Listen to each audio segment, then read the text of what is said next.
Bupati Lombok Tengah 2 periode, Suhaili Fadil Thohir resmi ditetapkan sebagai tersangka dalam kasus dugaan penipuan dan penggelapan uang senilai 1,5 miliar rupiah.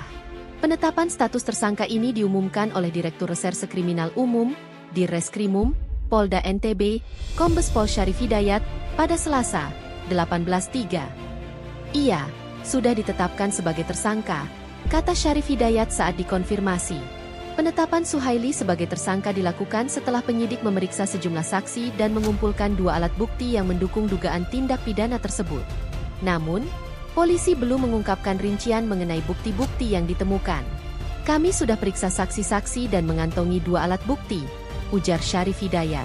Meskipun sudah berstatus tersangka sejak pekan lalu, Suhaili FT belum ditahan.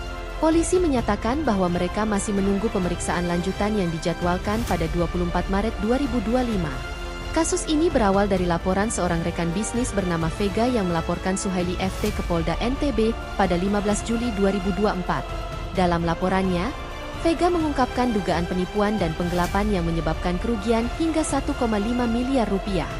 Kasus ini terkait dengan kerjasama bisnis yang melibatkan restoran dan kolam pancing di Desa Pemepek, Pringgarata, Lombok Tengah. Dalam perjanjian bisnis tersebut, Suhaili FT diduga menyalahgunakan dana milik Vega sebesar 30 juta yang seharusnya digunakan untuk membayar kontrak kolam pancing, namun justru dialihkan untuk kepentingan lain. Selain itu, Suhaili FT juga diduga mengambil sekitar 100 karung beras 5 kg tanpa izin, yang berujung pada total kerugian yang dilaporkan mencapai 1,5 miliar. Penyidik Polda NTB terus mendalami kasus ini, dan masyarakat diminta untuk mengikuti perkembangan selanjutnya terkait dugaan penipuan dan penggelapan yang melibatkan mantan bupati tersebut.